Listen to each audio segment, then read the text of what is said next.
Pustaka Sumana es yang terbesar, pustaka Sumana es yang tercanggih, pustaka Sumana es yang termegah adanya di Pekanbaru. Banyak bukunya, banyak pengunjungnya, banyak bacaannya untuk dibaca. Ayo membaca, kita membaca, semoga kita menjadi pintar. Anak-anak sopan, ibu guru santun, petugasnya juga ramah-ramah. Anak-anak sopan, ibu guru santun, petugasnya juga ramah-ramah. Assalamualaikum warahmatullahi wabarakatuh. Buat adik-adik yang masih di rumah, selamat menjalankan ibadah puasa dan masih tetap setia di rumah sampai situasinya baik kembali. Hari ini Kak Dadang akan bercerita tentang kenduri di rumah Mak Pia. Judulnya Kenduri di rumah Mak Pia. Pada hari itu, pagi yang cerah, Mak Minah bangun dari tidurnya. Kemudian dia segera ke dapur untuk menyiapkan sesuatu sebelum sholat subuh dimulai. Sedangkan suara dari masjid-masjid terdengar suara lantunan ayat-ayat suci Al-Quran. Kemudian Mak Minah membangunkan si Atan yang masih tidur pulas. Nah, hari sudah pagi, bangun sayang, kata Mak Minah kepada si Atan. Dengan wajah yang masih agak kantuk, Atan bangun dari tempat tidurnya. Kemudian membersihkan tempat tidurnya, lalu membersihkan diri ke kamar mandi. Setelah selesai mandi, Atan mempersiapkan diri untuk memakai baju untuk pergi ke masjid melaksanakan tugas sholat subuh. Sedangkan Mak Minah menyiapkan sarapan pagi dan sholat subuhnya. Setelah pulang dari masjid, Atan menyiapkan buku-bukunya untuk dibawa ke sekolah. Kemudian tak lupa Atan sarapan pagi bersama Mak Minah. Kemudian dilihatnya makanan yang termeja, yang tersaji. Atan melihat seperti biasa. Hanya ada goreng tahu, tempe, dan makanan seadanya. Tidak seperti keluarga-keluarga lain yang banyak makanan yang disediakan oleh ibu-ibunya. Tapi terkadang anak-anaknya tidak mau memakannya. Tapi Mak Piah dan Atan selalu mensyukuri apa yang mereka dapat pada hari itu dan apa rezeki mereka yang makan pada waktu itu. Pada saat makan, Atan bertanya kepada Mak Piah, "Mak, kapan Atan mau disunat?" kata Atan kepada Mak Piah. Mulanya Mak Piah terkejut dengan pernyataan anaknya. Dia tahu bahwa umuran Atan sekarang ini sepantasnya sudah bersunat. Tidak seperti teman-teman Atan lain yang laki-lakinya sudah sunat semua, sehingga Atan di sekolah diejek teman-temannya. Mak Piah terasa sedih melihat anak laki-lakinya yang belum sunat. Kemudian dia mengumpulkan uang jadi kerjanya sehari-hari sebagai mencuci pakaian dari rumah satu ke rumah satu milik tetangganya. Setiap harinya Mak Piah mengumpulkan sisa dari belanja mereka untuk keperluan Atan akan disunat nanti. Seperti biasa Mak Minah menyiapkan uang itu, kemudian dikumpulnya, dibikin suatu celeng untuk keperluan si Atan nanti. Pada suatu hari, Mak Minah pulang dari tempat kerjanya, berjumpa dengan seorang kakek-kakek yang sudah tua. Kakek itu kelihatan tak berdaya dan lapar. Kakek itu berkata, "Nah, kasihlah kakek makan. Udah berapa hari kakek tidak makan? Kata lelaki tua itu kepada Mak Piah. Mak Piah merasa hibah melihat kakek itu yang kelihatan lapar, udah beberapa hari tidak makan. Kemudian dengan tidak berpikir panjang, Mak Piah mengasihkan uang tabungannya hari ini yang diperlukan untuk si Atan untuk kakek tua itu.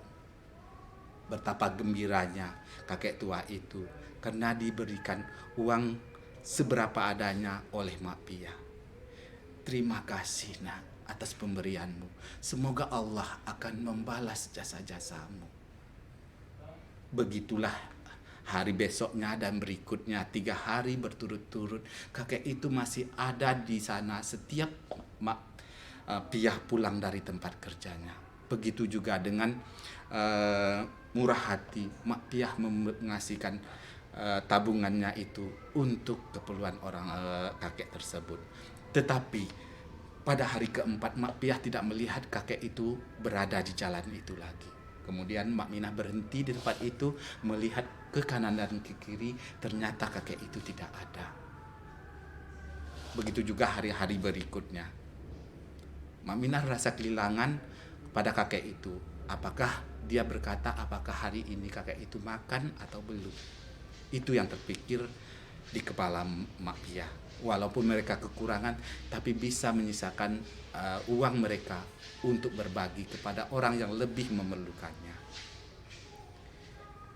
Kemudian Mak Minah singgah ke warung untuk membeli beberapa keperluan untuk hari-hari mereka. Mak Minah mendengar cerita dari ibu-ibu bahwa sore nanti akan ada sunat massal yang dilakukan secara gratis pada anak-anaknya yang ada di sana, boleh mendaftarkan diri untuk diadakan sunat massal pada waktu itu. Betapa gembiranya Mak Piah pada saat itu mendengar berita itu. Setelah belanjanya selesai, Mak Piah pun kembali ke rumahnya. Dengan langkah yang tergesa-gesa dia memanggil si Atan bahwa katanya hari ini Atan akan disunatkan.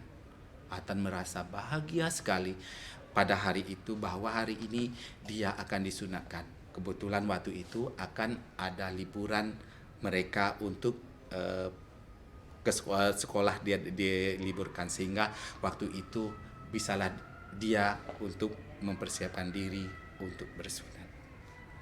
Kemudian sorenya Mak Piah dan Atan pergi ke tempat yang telah ditentukan. Sesampai di sana Mak Piah merasa terkejut bahwa ramai anak-anak yang di situ yang akan disunat. Kemudian di sana juga ada bazar yang menjualkan barang makanan yang murah dengan harga yang murah. Tetapi Mak Piah mengurut dada karena dia tidak bisa membelikan makanan yang ada di sana karena Mak Piah tidak punya uang untuk membeli makanan tersebut. Kemudian Mak Piah mendaftarkan diri Atan untuk disunatkan. Kemudian beberapa anak satu persatu dipanggil. Tibalah giliran Atan. Sebelum giliran Atan datang, ada seorang bapak-bapak dari penyelenggara sunat massal tersebut. Mereka bertanya satu-satu kepada anak-anak yang akan disunat. Pada giliran terakhir, Atanlah yang disapa oleh bapak itu. Kemudian Mak Cinah menceritakan bahwa keluarga mereka adalah keluarga yang kurang mampu karena Atan adalah anak yatim yang sudah ditinggal oleh orang tuanya sejak kecil. Kemudian dengan berat hati dan merasa terpanggil untuk itu, maka orang itu memberikan beberapa helai lembaran uang 100.000 kepada Mak Piah. Setelah acara sunatnya Atan selesai, Mak Piah dan Atan pulang ke rumah. Mereka terpaksa untuk berjalan kaki karena mereka tidak bisa menaik kendaraan karena mereka tidak punya uang untuk, seandainya uang itu tadi ada dari bapak tadi, tetapi Mak Piah akan berencana lain untuk uang tersebut. Dengan jalan yang tertatih-tatih, Atan dan Mak Piah pulang ke rumah. Di tengah jalan, tibalah ada suatu mobil yang berhenti di hadapan mereka. Di dalam mobil itu adalah bapak yang menyelenggarakan sunat tadi. Bapak itu menawarkan kepada Mak Piah dan Atan untuk menaiki kendaraan mereka dan mengantar ke rumah. Sesampai di rumah, bapak itu melihat keluarga si Atan dengan rumah yang hampir tidak layak dihuni. Tapi itulah kenyataan hidup Mak Piah dan Atan untuk bertahan hidup. Seminggu setelah kejadian itu, Mak Piah akan mengadakan kenduri untuk keselamatan sunannya Atan. Uang yang didapat dari bapak yang mengasihkan uang tersebut. Uang itu dibelanjakan untuk membeli bahan-bahan untuk keperluan kenduri di rumah Mak Piah. Tapi Mak Piah hanya cukup mengundang tetangga yang kiri kanan rumah dan Pak RT dan beberapa orang aja. Mungkin sekitar 10 orang yang mereka undang. Karena itulah kemampuan dari Mak Piah. Mereka mengundang pada hari yang akan diadakan kenduri itu. Tetapi betapa terkejutnya Mak Piah ketika di hari kendurinya satu kampung yang datang ke rumah Mak Piah. Mak Piah terkejut, mengapa banyak sekali yang datang sedangkan makanan mereka kemudian dia berdoa, "Ya Allah, hamba tidak punya apa-apa di sini. Hanya ini makanan hamba. Semoga makanan ini cukup untuk mereka," kata Mak Piah dalam doanya. Kemudian Mak Piah terkejut melihat ada satu mobil yang datang ke rumah Mak Piah. Mobil catering makanan yang telah dipesan oleh seseorang menuju ke rumah Mak Piah. Kemudian orang itu bertanya, "Apakah ini di rumah Mak Piah atau anak yang bernama Atan yang akan mengadakan kenduri?" Kata yang punya catering itu, "Iya, saya Mak Piah, tapi saya tidak pernah memesan makanan ini. Mungkin Bapak salah alamat," kata Mak Piah. Tapi mereka menjawab, "Ini betul milik Ibu, karena sudah dipesan oleh Bapak kepada untuk diantarkan ke sini. Dan Bapak juga telah mengundang mereka di sini untuk datang ke sini di kendurinya Atan." Betapa bersyukurnya Mak Piah saat itu ketika dia bisa mengadakan kenduri yang besar untuk pesta sunatnya Atan.